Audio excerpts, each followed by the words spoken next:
Tối nay lại xin kính chào tất cả các bạn nhé.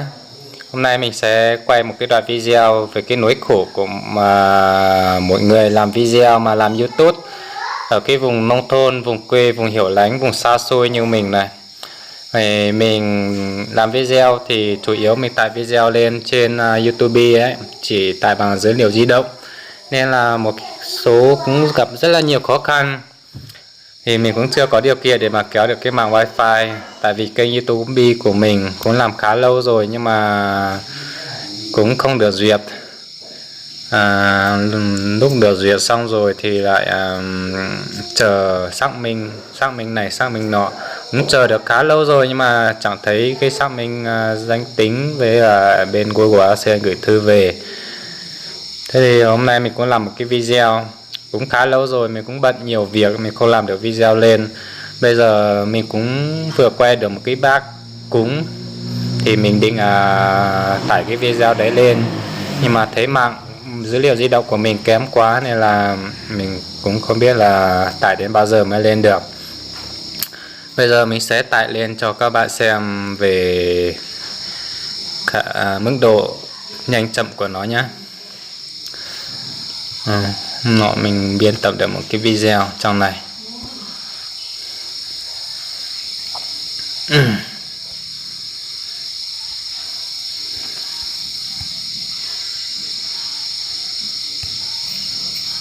Mình chủ yếu làm video bằng điện thoại, bởi vì mình cũng không có mạng, chưa kéo được mạng, không có mạng wifi ấy.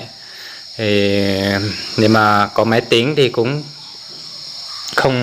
không xuất được video, mà không tải được lên thì nó cũng rất là khó. Chủ yếu mình làm bằng điện thoại này. Đây, mình sẽ tải cái bài video này lên cho các bạn cùng xem.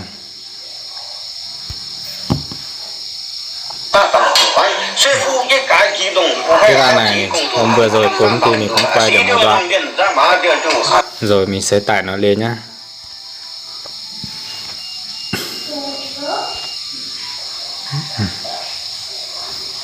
YouTube mình sẽ ghi tiêu đề. Chết rồi, mình chưa bật mạng, sẽ bật mạng rồi.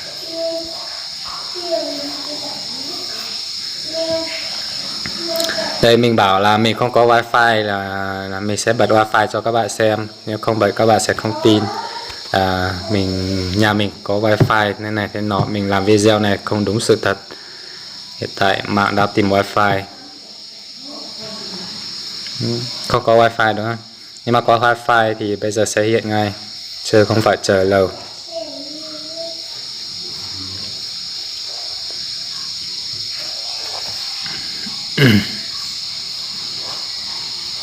Rồi, không có wifi lâu quá các bạn ạ. Mình bật dữ liệu di động rồi, mình sẽ tải video này lên để chúng ta cùng xem và cùng học hỏi.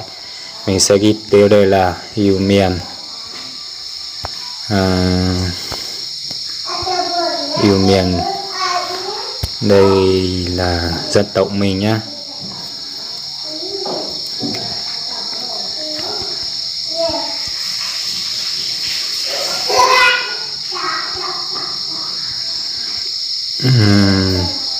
Đây mình sẽ ghi này.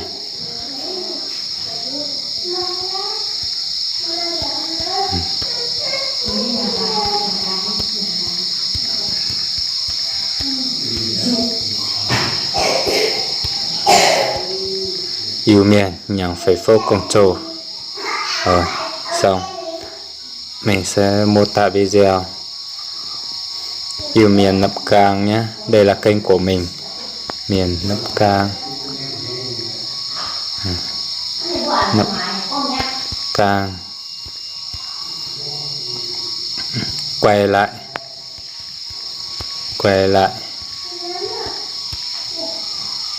Lế.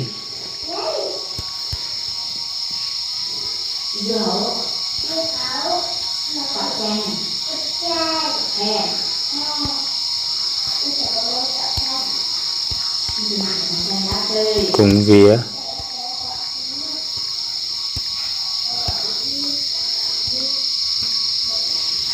Cầu sức khỏe nhé.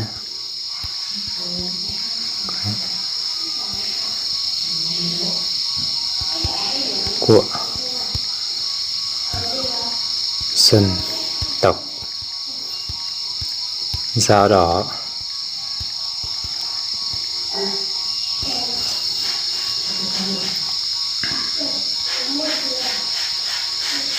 Rồi, thế là xong. Mình làm video này nhé. Nếu mà các bạn muốn quan tâm đến video trên đấy, video mà cái bác này cúng này, các bạn là nhập cái tiêu đề nhập tìm kiếm trong YouTube, các bạn nhập yêu miền nhằm phẩy phô công trồ thì nó sẽ ra video này. Video này chủ yếu là để mà cho các bạn người Dao, người dân tộc Dao Đỏ bạn xem.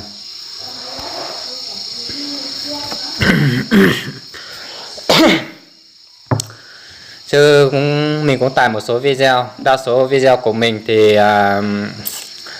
mình quay về cái văn hóa bản sắc của người Dao Đỏ ở trên này của mình, khu vực Nậm Cang Sapa của mình ấy. Thì cũng có một số bạn người Kinh, các bạn dân tộc Kinh ấy, các bạn cũng xem nhưng mà có bình luận về cho mình gọi là video cũng nhìn chung thì cũng hay, nhưng mà các bạn ấy không nghe được tiếng, không hiểu được ý nghĩa của video là như thế nào. Thế thì mình cũng rất là muốn phiên dịch sang tiếng Kinh để cho các bạn ấy cùng nghe, nhưng mà cũng do mình cũng kiến thức của mình cũng hạn chế nên là một số cái mình cũng rất là nông cạn về cái vấn đề mà lý luận của người Dao Đỏ và văn hóa bản sắc của người Dao Đỏ. Thế thì cái này cũng phải những người già tuổi, những người có kiến thức sâu rộng, những người biết có học vấn với lại biết chữ thì các bác ấy, các anh, các chú ấy mới dịch được. Đấy, các bạn, mạng dữ liệu của mình dữ liệu di động của mình rất là kém, mạng hát rất là kém. Hy vọng video đã được tải lên. Đây, đang tải lên một video, chắc là video ấy nhỉ, tải lên một video. Mạng rất là kém.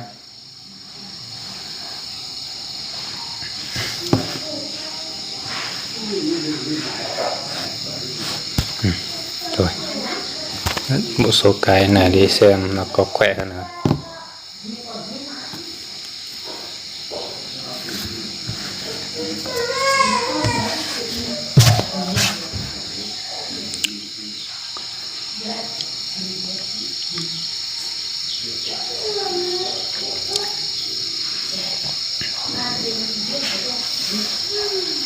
Rất là kém, chờ quá lâu các bạn. Đây, trong lúc chờ video tải lên thì mình sẽ quay một số cái, giới thiệu một số cái nhé về kênh YouTube của mình. Kênh YouTube của mình thì được lập vào ngày 28 tháng 1 năm 2019 dương lịch. Thì trong vòng đến tận ngày hôm nay là ngày mùng 5 tháng 5 Chủ nhật. Thế thì cũng được 5 tháng. Kênh của mình được 5 tháng. Mình bắt đầu làm thì mình cũng rất là nông cạn, mình chả biết gì. Thì mình cũng xem nhiều video, cũng thấy hay. Xem nhiều video thấy hay. Xong thấy cũng có một số bạn dân tộc người Dao rồi người Mông cũng làm video. Thế thì mình cũng thấy thích. Mình cứ nghĩ là cái bản sắc văn hóa của mình ở trên này thì cũng có nhiều cái hay, cái đẹp. Nhưng mà sau khi làm xong thì nó cũng xong, mà người xem thì muốn xem, nhưng mà để mà làm một cái lễ gì đấy thì cũng không phải là muốn làm là làm được. Cũng phải người nhà, người chủ người ta cũng mất rất là nhiều công sức, thời gian rồi tiền bạc, người ta mới sắm sửa được một cái dịp lễ, như ví dụ như là lễ cấp sắc hay là một cái dịp đám cưới gì đấy. Nhưng mà sau khi làm xong thì nó xong mà không có ai quay được về cái lễ đấy, thì mình cũng nghĩ như vậy. Thế thì mình cũng học theo các bạn, sau là mình lập một cái email, Gmail, sau là mình đăng ký YouTube, rồi mình đi quay một số cái. Từ ngày hôm đó thì mình quay thì làm được một thời gian, chắc tầm 1 tháng hay gì đấy, Mình đạt được số lượng đăng ký là 500 người đăng ký. Mình vào Gmail. Mình đạt được số người đăng ký là 500.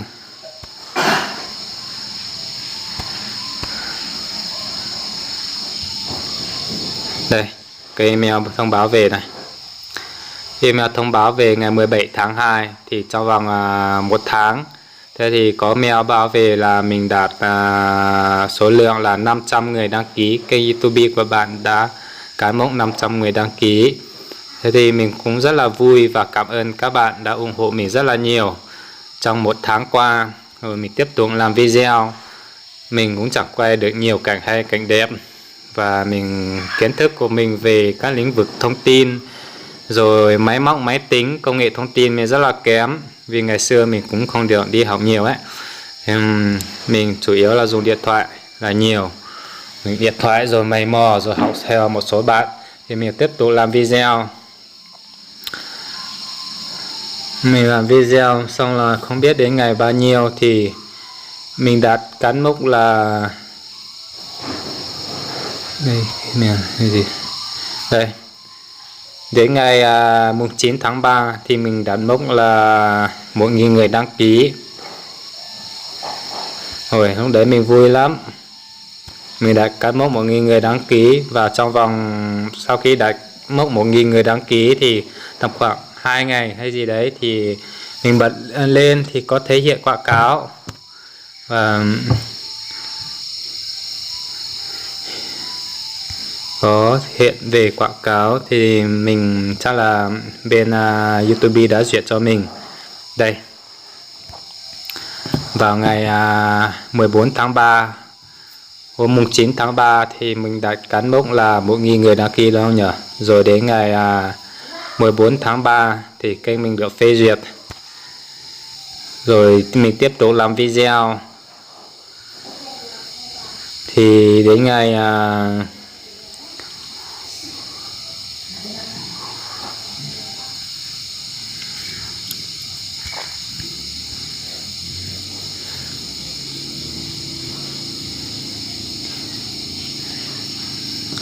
đến ngày 14 tháng 4 thì bên phía Google AdSense, Google có gửi một cái mail về 12 tháng 4 bảo mình xác minh danh tính của mình để nhận thanh toán. Rồi từ hôm đó mình xác minh danh tính thì đến bây giờ chả có thông tin gì. Mình xác minh danh tính này thì xác minh thành công rồi, nhưng mà họ có báo là đã gửi cho một cái thư từ ngày bao nhiêu đến ngày bao nhiêu gì đấy ấy. Rồi mình chờ đến bây giờ mà chẳng có tin tức gì.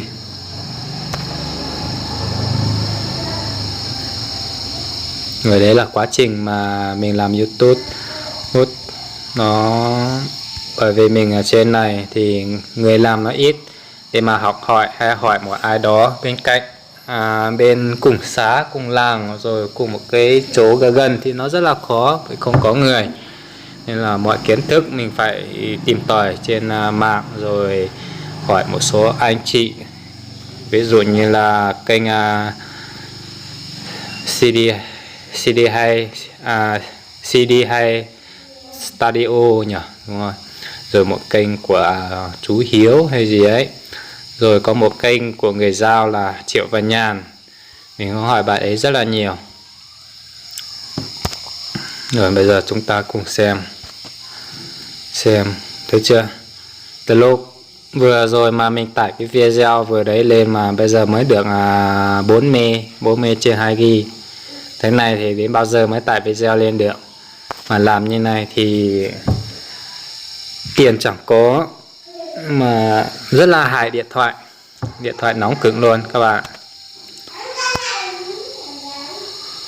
Rồi, như này chắc là mình phải chạy xuống một chỗ nào đấy mà bắt wifi cho nhanh thôi. Rồi chắc bây giờ mình phải đi xem chỗ nào có wifi thì mình bắt wifi để tải video lên cho nó nhanh mà đỡ tốn pin. Cái này thì lâu quá các bạn nhé.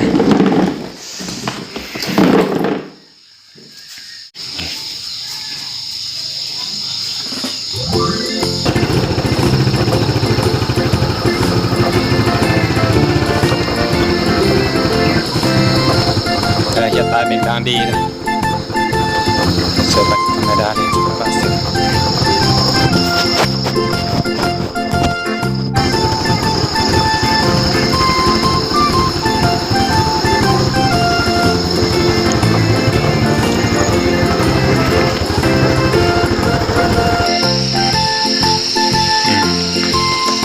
Đây là ngã ba này. Đây mình sẽ bật wifi lên xem có wifi không. Ở đây wifi rất là nhiều máy, mình có kết nối được một wifi. Đây wifi rất là nhiều nhưng mà toàn bật khẩu hết. Đây mình có biết một cái wifi, mình sẽ kết nối wifi này.